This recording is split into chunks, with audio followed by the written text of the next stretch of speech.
अब प्रश्नावली 3.4 का दूसरा क्वेश्चन का तीसरा पार्ट करेंगे। दिया है 2 अंकों की संख्या के अंकों का योग 9 है। इस संख्या का 9 गुना संख्या के अंकों को पलटने से बनी संख्या का 2 गुना है, वो संख्या याद कीजिए। तो पहले मान लेते हैं, माना उस संख्या का जो इकाई का अंक है वह x है, इकाई का अंक है x है, और दहाई का अंक मान लेते हैं y। तो वो संख्या क्या बनेगी, यानी जो वास्तविक संख्या होगी,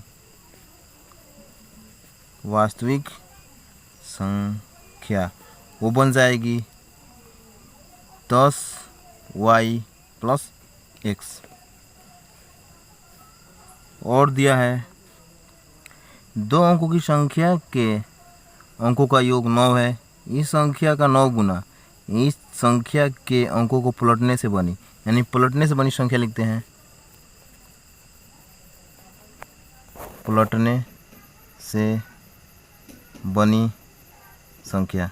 तो संख्या का x के स्थान पे y के स्थान पे x कर देंगे, तो 10x प्लस y हो जाएगा। उसके बाद हमारा जो स्थिति फर्स्ट दिया है 2 अंकों की संख्या का योग 9 है, यानी जो अंक है x प्लस जो y है, इनका योग जो है कितना है, बराबर 9। ये समीकरण हमारा 1 हो गया।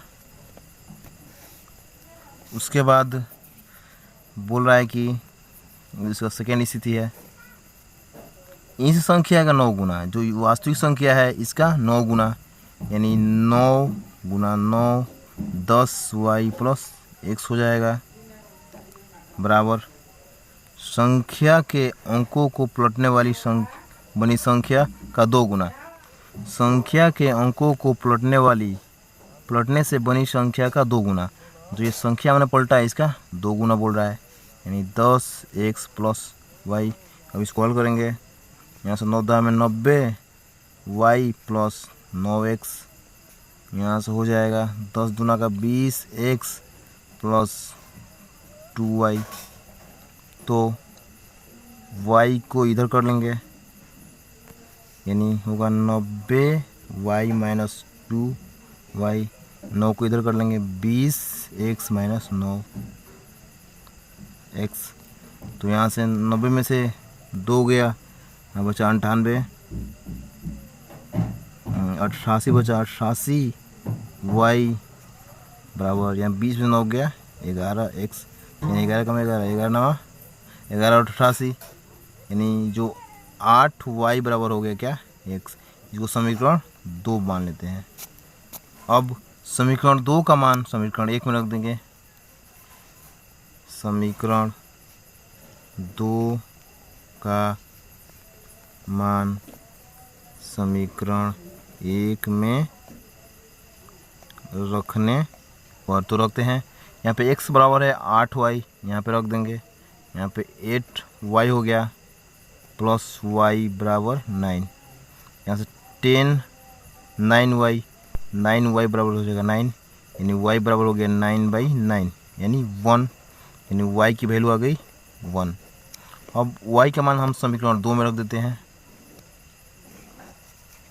y का मान समीकरण, तो y बराबर 1 है। अब यहाँ 1 रख देंगे, यानी 8 × 1 बराबर हो जाएगा x, यानी x की वैल्यू आ गई 8। जो उसके बाद हम जो वास्तविक संख्या है वो बनाएंगे, तो विक संख्या वो हमारा हो जाएगा, दिया है 10y प्लस x है, 10 × y के वैल्यू हम निकाला था 1, यानी 1 हो गया, प्लस x के स्थान पे 8 आया है हमारा, 8 हो गया, यानी ये हो गया 10 प्लस 8 यानी 18। जो हमारी वास्तविक संख्या हो गई वो 18 हो गई। उसके बाद हम पलटने पर निकाल देते हैं वो जो संख्या बनेगी। यहाँ पे x के स्थान पे था हमारा 8 था, यहाँ पे 10 × 8 हुआ, प्लस y का मान 1 है, यानी ये हुआ 80 + 1, यानी ये बनेगा 81। इसका चौथा पार्ट करेंगे। दिया है मीना 2000 रुपये निकालने के लिए एक बैंक में गई। उसने खजाजी से 50 रुपये तथा 100 रुपये के नोट देने के लिए कहा। मीना ने कुल 25 नोट प्राप्त किए। ज्ञात कीजिए कि उसने 50 रुपये और 100 रुपये के कितने नोट प्राप्त किए। तो हम मान लेते हैं कि 50 रुपये के उसने एक्स प्राप्त किए और 100 रुपये के वाई प्राप्त किए। तो पहले मान लेते हैं, माना 50 रुपये के नोट कितना था, वो एक्स था, और जो 100 रुपये की नोट थी, 100 रुपये के नोट था जो वाई था। उसके बाद कहा है कि मीना ने कुल 25 नोट प्राप्त किए, यानी जो दोनों नोटों को मिलाकर कितना हुआ है, 25 नोट। यानी हमारा x प्लस वाई कितना हो गया, बराबर 25। दोनों को मिला देंगे तो 25 हो जाएगा। ये हमारा समीकरण फर्स्ट हो गया।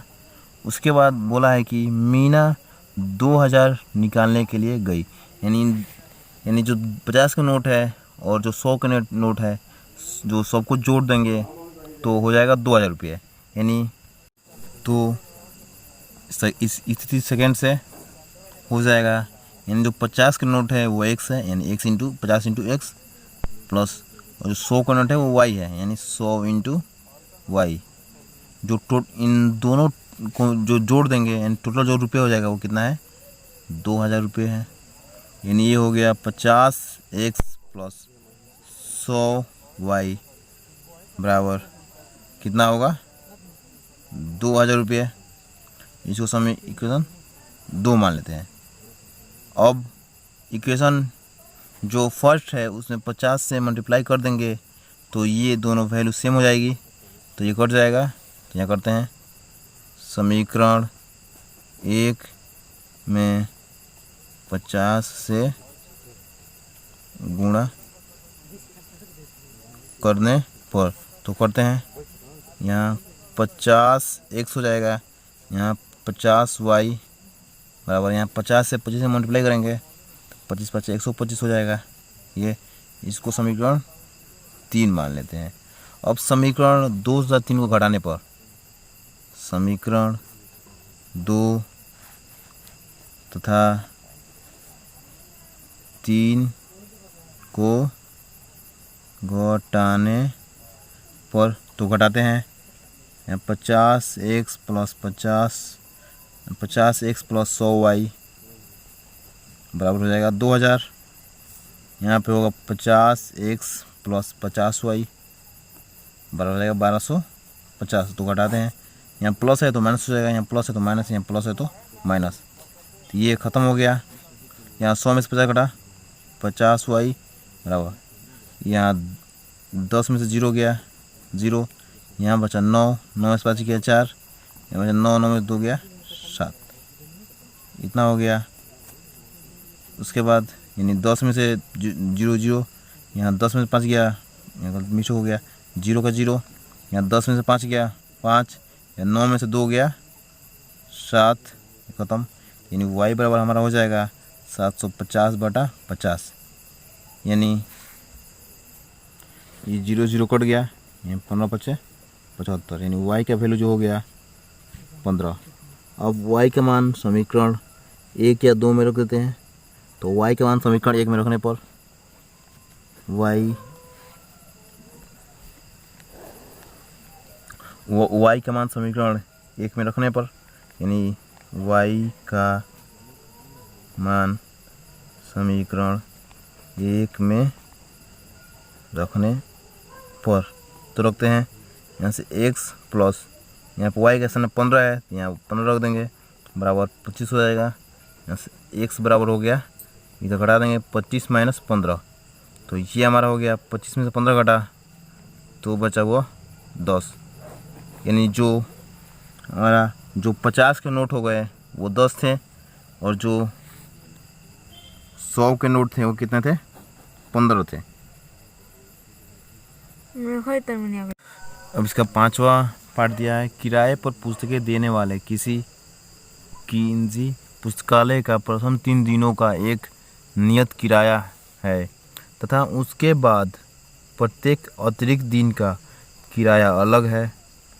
शर्ता ने 7 दिनों तक एक पुस्तक रखने के लिए 27 रुपये अदा किए, जबकि सूरी ने एक पुस्तक 5 दिनों तक रखने के लिए 21 रुपये अदा किए। नियत किराया तथा प्रत्येक अतिरिक्त दिन का किराया ज्ञात कीजिए। तो मान लेते हैं कि जो नियत किराया वो x है, माना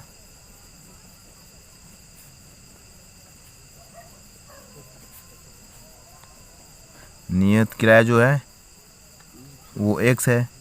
उसके बाद जो अतिरिक्त दिन का किराया है वो कितना है, y है।